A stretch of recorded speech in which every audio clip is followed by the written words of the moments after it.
delivering quality education, expanding access to learning.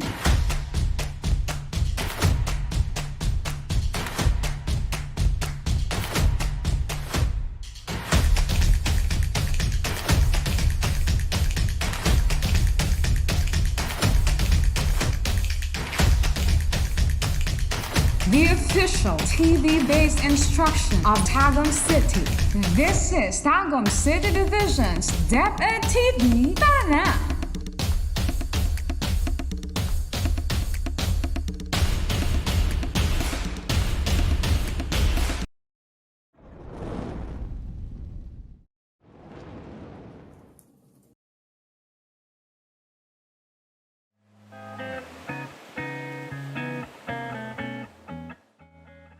Good day, senior high school learners!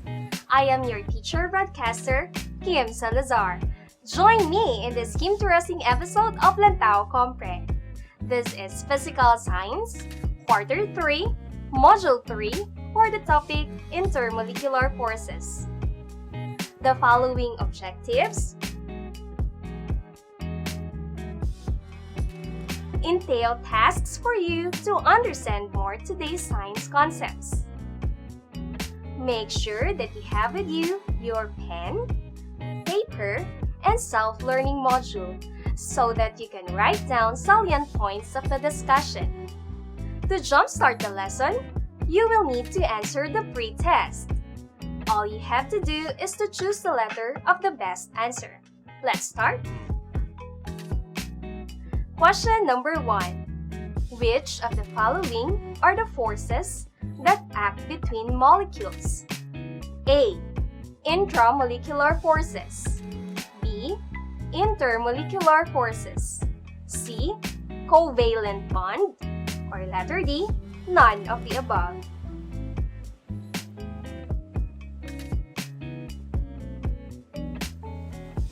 The correct answer is letter B. Intermolecular forces.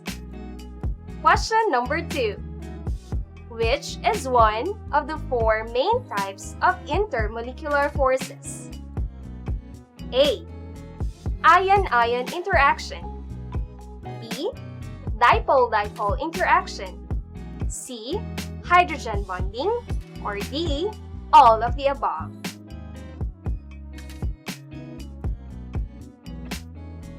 The answer is letter D, all of the above. Question number 3. Which of the following is the strongest intermolecular force? A. Hydrogen bonding. B. Dispersion forces. C. Ion-ion interaction. Or D. Dipole-dipole interaction.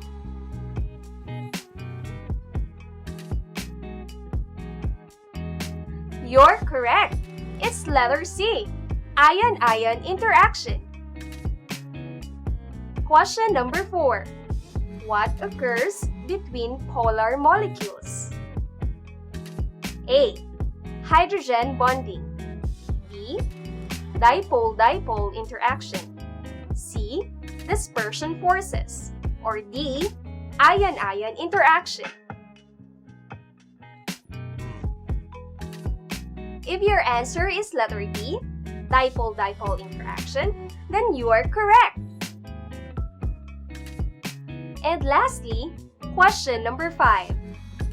What is the only force present in non-polar molecules? A. Hydrogen bonding. B. Dispersion forces. C. Ion-ion interaction. Or D. Dipole-dipole interaction. You got it! It's letter A, hydrogen bonding. How did it go? Did you find the questions very easy to answer? I'm sure you did.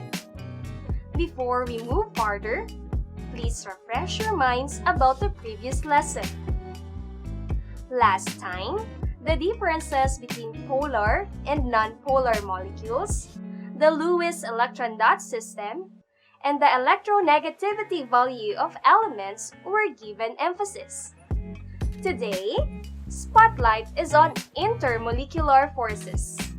Intermolecular forces are the forces of attraction or repulsion which act between neighboring particles.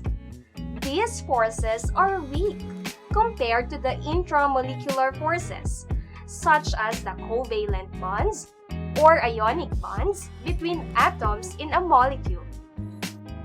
Also, intermolecular forces or van der Waals forces was named after its proponent, Johannes Diederik van der Waals, as a tribute to his remarkable contribution on the study of liquids and gases. Later on, in 1930, a German physicist, Fritz London, traced intermolecular forces to electron motion within molecules. Have you observed how the molecules in a liquid or a solid behave? Do the molecules attract or repel? Activity 1 entitled Floating Paperclip will help us answer these questions. Please read carefully the instructions. You might want to record your observations to answer the guide questions. Intermolecular forces fall into 4 general types. Most of these forces are identical to bonding between atoms in a single molecule. The first type is called ion-ion interaction. This type of intermolecular force exists between oppositely charged ions and occurs between ionic compounds. Most ion-ion interaction is strong, and compounds which have them have high melting points and boiling points. Ions of like charges repel, while opposite charges attract. The compound orients itself in such a way as to minimize repulsion. The strength of ion-ion interaction is inversely proportional to the square of distance between the ions. This is the strongest intermolecular force.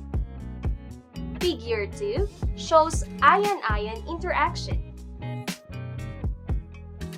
Dipole-dipole interaction is the second type of intermolecular forces.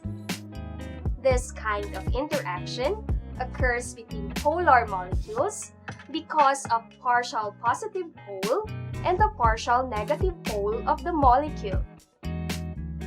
Average dipole-dipole interaction is relatively weak, around 4 kJ per mole.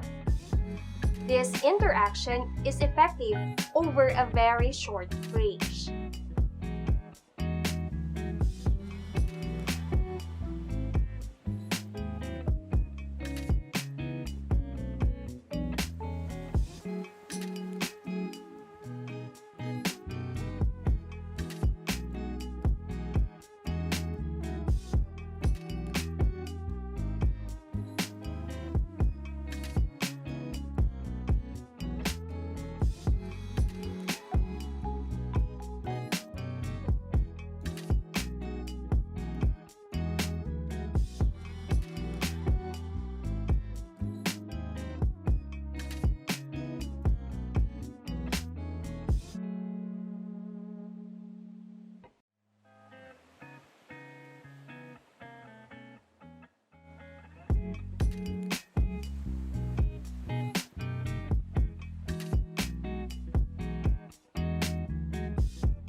The last type of intermolecular force is one that is present in all molecules, but is very weak and acts only in very small distances. It is formed due to the attraction between the positively charged nucleus of an atom with the negatively charged electron cloud of a nearby atom. This interaction results to an induced dipole.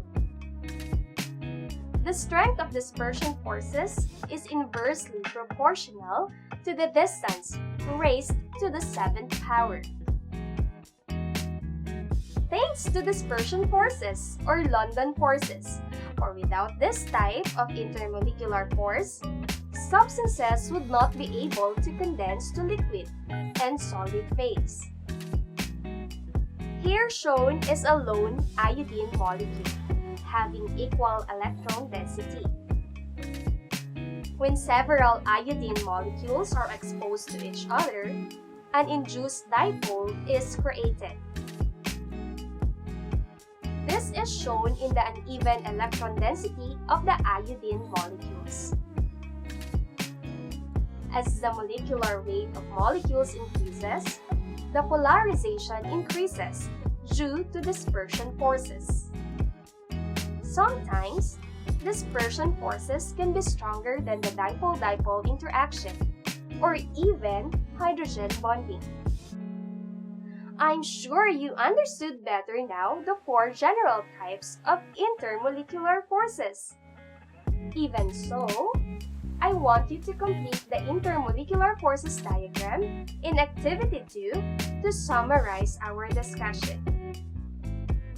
Class, I have two questions for you to answer. First, what is the role of intermolecular forces in the property of compounds? And second, what are the properties of the substances? Well, our next topic, effect of intermolecular forces and the properties of substances, will help you figure things out. Intermolecular forces are important because they determine the physical properties of substances. Let's get to know them one by one. First, the boiling point and the melting point. Polar covalent compounds have dipole-dipole interactions between partially charged ions and London dispersion forces between molecules, while non-polar covalent compounds only have London dispersion forces between molecules. The rule of thumb is that the stronger the intermolecular forces of attraction, the more energy is required to break those forces. This translates into ionic and polar covalent compounds having higher boiling points and melting points. Second, surface tension. This phenomenon is caused by cohesive forces between molecules, allowing liquids to create a thin film on its surface. Stronger intermolecular bonds equate to stronger surface tension. The ability of some insects or reptiles to walk on water is best explained by surface tension. Next is viscosity or the resistance of a liquid to flow. The more viscous a liquid, the thicker is its consistency.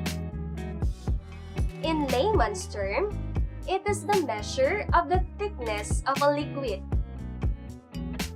In the illustration, which is more viscous, water or honey? Then, we have capillary action, a phenomenon wherein a liquid is able to rise up on a narrow tube is called capillary action. Adhesive forces between the tube and the liquid allow the liquid to exceed its weight. The narrower the tube, the higher the liquid will reach. Figures 9 and 10 show instances of capillary action and osmosis. Lastly, there is evaporation or vaporization.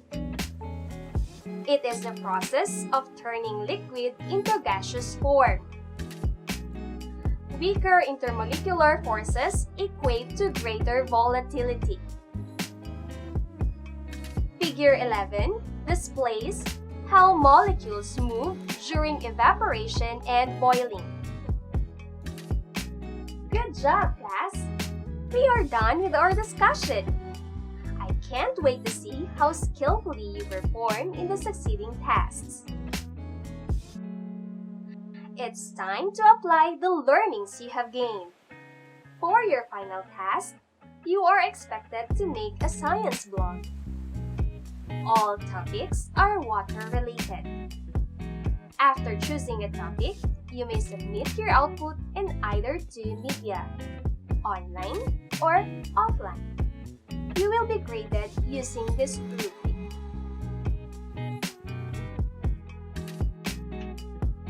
Thank you, class, for joining me today. And kudos to your amazing performance! See you again next time for yet another episode of Lantaw Compre with me, because science lessons with Teacher Kim are Kim-interesting.